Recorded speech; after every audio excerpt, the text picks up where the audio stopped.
This episode of WDW Today is being sponsored by All-Star Vacation Homes. And if you're planning a trip to Walt Disney World and want a little extra space, want to be able to, get some extra room for everyone, have some great amenities like your own private pool, your own private kitchen, a full kitchen, in fact, home theaters, game rooms. These are all just some of the wonderful amenities that an All-Star Vacation Home typically has. So why not visit them online at www.allstarvacationhomes.com. This is Walt Disney World Today. Give us 5 minutes and we'll give you the world. It's Friday, May 22nd, 2009, and this is episode 568 of WDW Today. I'm Matt Hotchkiss of StudioCentral.com. Joining me on today's show is Mike Newell of Mouse World Radio. And Mike, Star Wars Weekends begins today. It does, and I'm enjoying my All-Star Vacation Home right now. That's right. We are at an All-Star Vacation Home, and we're going to have lots of fun stuff coming from the All-Star Vacation Home this weekend. So check out WDWToday.com. Right now, all the information is going to be posted on there about some of the live events we've got planned, so definitely check that out.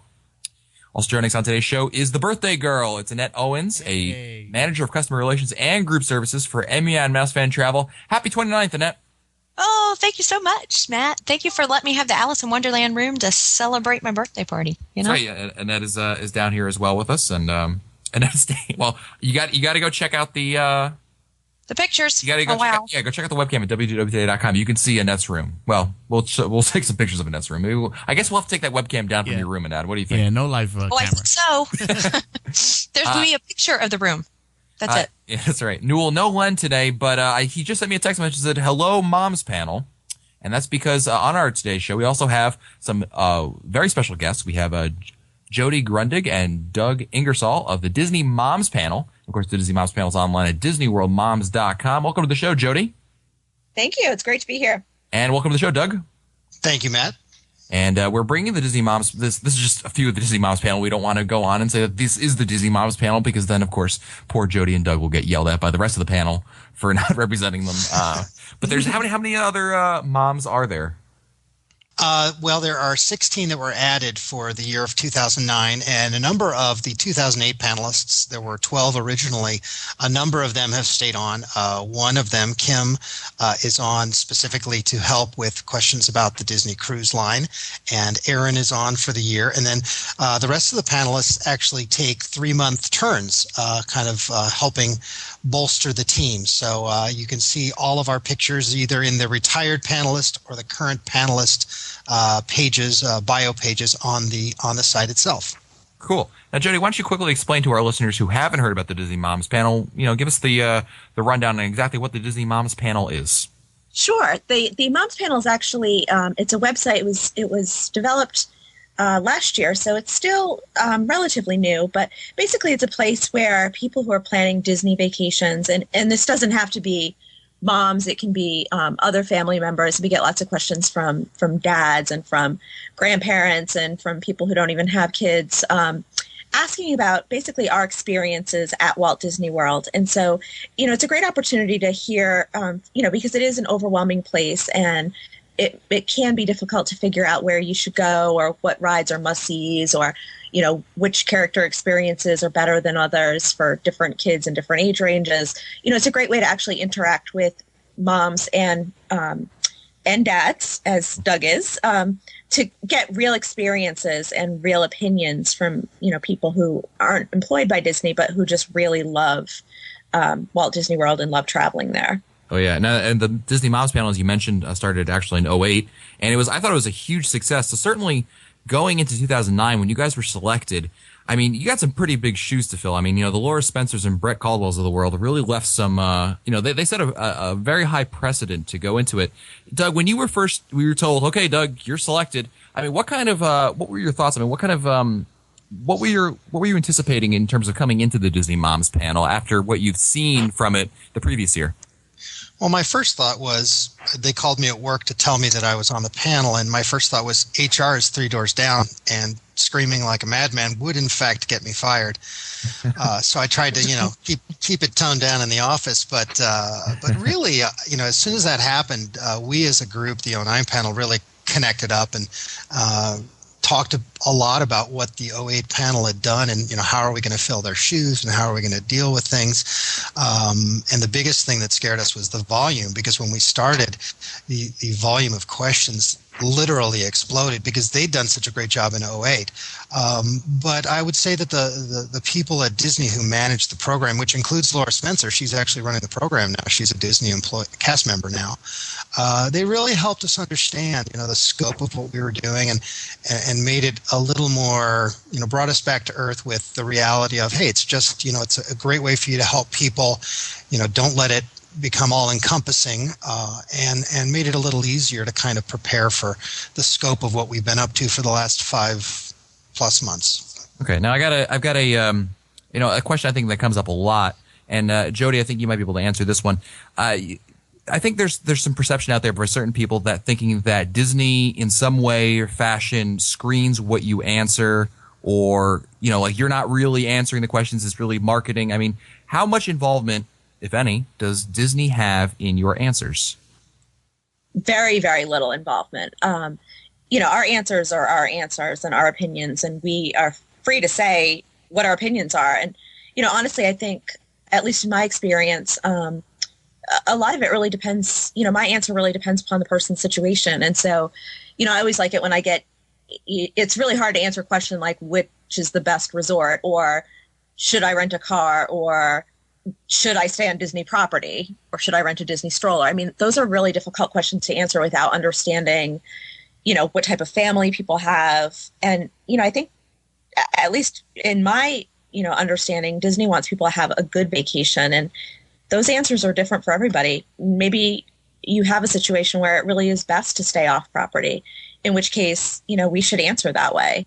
And I've definitely found that way. A lot of times I'll answer questions and say something like, this is one of those questions where if 16 people were to answer it, you'd get 16 different answers.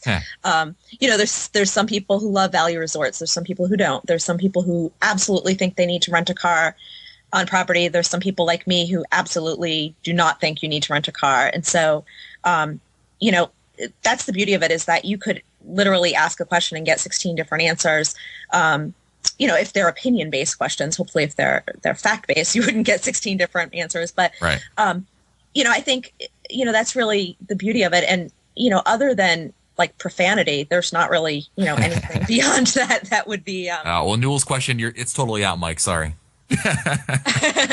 First of all, I think that's great that Disney doesn't censor you guys. I get, for lack of a better word, I use censor. But it's great that you guys can actually express your opinions, and it actually is real people's opinions, not Disney marketing's opinions. It's not like, people ask you, where should I stay? And, everything is, nothing says your wonderful vacation like Disney's beautiful boardwalk resort and spa where you'll, that sounds like, something out of the marketing spiel. It's real world answers. And that's definitely something great. So I wanted to get that on the record for people that had any doubts about that. I think I got to ask you guys this thing, is we get our fair share of questions, and you probably answer yours a heck of a lot more faster than we do. But anybody does. Yeah, well, thanks, Annette. Appreciate that. Sorry. Tell me this isn't the most. I dare you to tell me that this isn't the most constant question you get. The question you get the most of. Hi, I'm so and so. I'm going down for insert special event here. I want to make it special for whatever. How can I make my trip extra special for insert special event here? Is there any question you get more often than that one? We get that a lot. I would say that the one that I'm getting more right now, though, and you're right, there's, people saying we're going to 1900 Park Fair. How do I get my daughter selected to dance with the prince? I'm going to, actually, I heard you guys were talking about it on your Star Wars cast a few weeks ago or a few days ago. How do I get my kid picked to be in the Star Wars Jedi training? But the one I get more now is I'm coming from day one to day blank. What park, what day? Yeah. And it's all about, and a lot of it is about the, do I go for morning extra magic hours, or do I avoid them? Which, of course, in my opinion, changes during the year. Sometimes it's, you avoid it like the plague. Other times it's a wonderful perk. And so, those questions actually take a lot more time to answer too, because you're flipping back and forth with the calendars, putting yourself in their shoes and coming up with an opinion. But I have like 8 of those in my personal question queue right now that I have to get to. So too bad Lynn's not here to answer them for you. Yeah, that's right. His answer would be simple: just buy the book. Go get the touring plans. That's right. Just have a button that he pushes, and that sends the answer over. Jody, Don't you have to ring the bell just for even mentioning that the book? Hey, what's going on, Noel? Sorry. I was trying to add some class, to the show, but Yeah, do the bit. do the bit. Now, Jody, let me ask you a question here. You guys have obviously answered a lot of questions here so far, and you've been on the job for a fair amount of time already. What's been what question have you answered that's really been something you didn't know before, and you got to do your research, figured out the answer? What's been the most interesting kind of answer to a question that you've given? If that makes sense.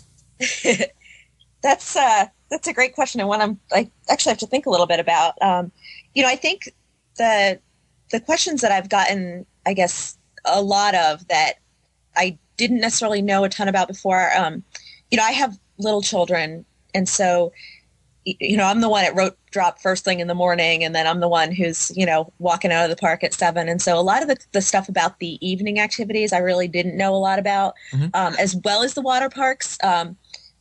Everyone kind of laughs at me because I actually hate water parks. I'm like completely fearful of landing in water, and so I avoid them completely. And I did have a personal question about, which I'm from Massachusetts, and so I get a lot of questions, personal questions from people from Massachusetts, and I got which water park is better, and that's hard to answer when you actually haven't been to them. So, but I wanted to answer her, and so, I just informally polled my fellow moms panelists, and it was definitely very interesting to see the answers, as well as, like I said, some of the evening activities where my kids are fast asleep when they're going on, just to find out what people prefer. And usually when I get questions like that and they're directed towards me and I want to answer them, I just kind of do an informal poll, and it's definitely interesting to see what the results are. Absolutely. What about you, Doug? What's been a question that's kind of been something that's really surprised you in terms of figuring out the answer? Well, there's a lot of events there's the events we all know about, but there's a lot of events that I didn't even realize went on, like the homeschooling event, which is I read up about it to answer the particular question, and I didn't even realize that it occurred. And it's a really neat program. I don't homeschool personally, but I thought if you were a homeschooling parent, gosh, I hope more people who are homeschooling parents knew about that. And there's that's one of probably 5 or 6 specialty weekends that I really didn't know existed at all, or at least if I knew they existed, certainly had never been there during that or been part of it, like Pop Warner, National Football Championships and things like that. So that's been something that takes a lot of research, and it's kind of cool to see some of the stuff they do. It really kind of opens your eyes to how many different groups Disney really helps out. So, well, that's great. With the Disney Moms panel, I mean, it's something that you guys definitely put a lot of work into in terms of answering all these questions that just come in. We've talked about kind of the behind the scenes aspect of it. Let's kind of get into some discussions here about Walt Disney World in general. And I'm sure these come up in the questions you're sort of answering here.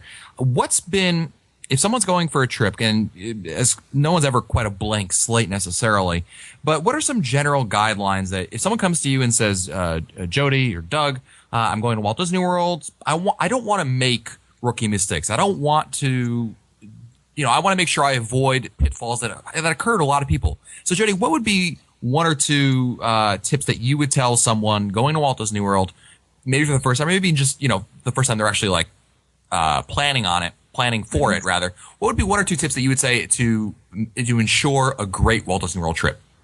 Yeah, I think so. The first one, and I think this is probably a relatively common answer that anyone who's been to Disney World would say, is make dining reservations in advance. I talk to, my kids have a lot of friends in preschool and pre-K that their families are starting to plan Walt Disney World vacations, and they can't believe that they need to actually book dining reservations 3 months in advance, and they can't believe that they can't just walk up to Cinderella's royal table and say, I'd like my table, please, preferably by a window. And so that's kind of the big thing that I recommend is, think about what you want to do. I tell people to start out at the beginning and think about the experience that they want to have. And from there, figure out, how many days they're going and which parks they want to see. And then, from there, choose which type of ticket to buy. And then really think about dining. And, for some people, they like to plan their parks first and then call for dining, or other people, like us, my family, we always call for dining first, and because it's all about the food, and then That's right. and then schedule the parks afterwards. But we are definitely, and we just actually came back from Disney World. We were there last week. We're the family that has the Excel spreadsheet and the breakfasts and the lunches and all scheduled out. And I know some people don't like their vacations that way, and I totally respect that, but I like people understand the fact that you can't just walk up to some of the more popular restaurants and expect to be seated. And I hate when I hear, and I have heard it from people, who come back and say, yeah, I had one character meal because, my concierge found it because someone canceled and it was at, 8:30 p.m. and my kid was half asleep. That makes me feel really bad, and so I think that's kind of the big thing that people really need to think about. It's a great point. Doug, what about you? What's a tip that, assuming Jody didn't steal your thunder, what's a tip that you would give to someone in terms of avoiding a pitfall? Well, I've got a couple, but the three that I focus on, one is if you have kids, pacing yourself. So many parents come here, they get in their brain the cost of the tickets to the park, and they say, man, we are going to hit the pavement at 6 a.m. and we're going to be there until midnight. And by day 3, little Tommy, the 2-year-old, is, psychotic and needs to be restrained. And, making them schedule naps every day for kids, even kids who maybe have grown out of the nap stage, at least quiet time back at the park. The second one, which is what I seem to get a lot of questions about, is this is a vacation for everybody, and if mom and dad don't enjoy themselves, you'll never come back, even though and then the kids will hate you for it. There are a lot of ways that parents can have fun, using Ride or Switch and getting on the roller coasters, and I like to help them with that, because if they enjoy themselves, everybody enjoys themselves. And the last one, which will sound like blatant bootlicking, but no-fee travel agents. I can't think of a particular agency right off the top of my head right now, but a no-fee travel agent. The things, and I talk a lot with Becky Mankin. It's just when people like the podcasters on Disney use them, that should be a sign. These are people who know all the right phone numbers to call, and they still use travel agents because of the things that they can do for them that you can't do for yourself. Right. I so love Doug. But he brings up a great. Never. And we're gonna get emails tomorrow, Doug. Can we get Doug back on? He was terrific. But he brings up such a great point, because Do you want me to put on my marketing voice, because I can do that?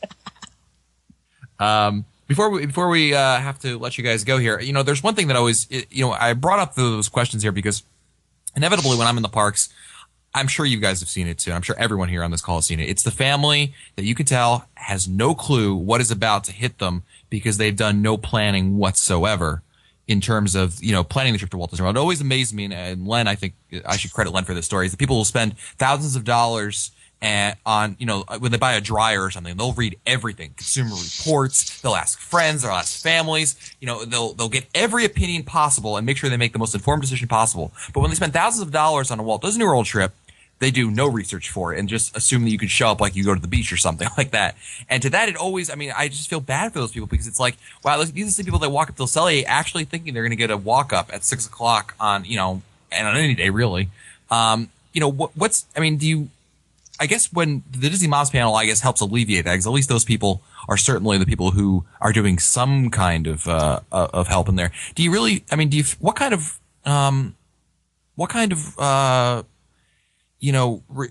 response do you get from the people that you're helping out here in terms of what kind of feedback do you get from people who say, hey, I got back from Walt Disney World and it really did help? I would say that we don't necessarily get direct feedback. Oftentimes those emails will get forwarded to us just so that we know about them, but they don't usually include questions, so we don't post them. But I know that I get this a lot, and I think I've seen it in the replies from others like Jody and others.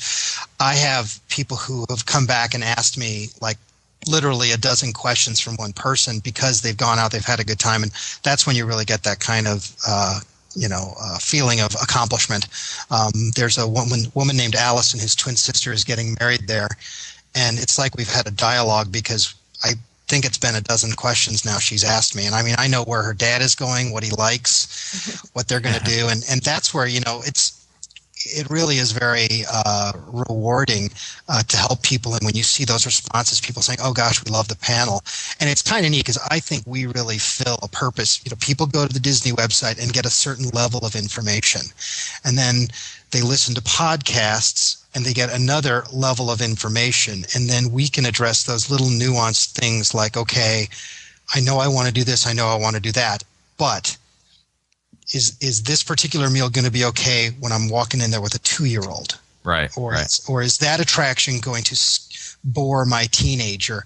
And we can fill in those little gaps. So it's not like our panel is ever going to, replace the need for travel guides or podcasts. We can help fill in those blanks, and people are so grateful for that because it gives them that comfort level before they get on the plane or drive to Disney World that they've done everything they can in advanced homework to improve the magic of their vacation.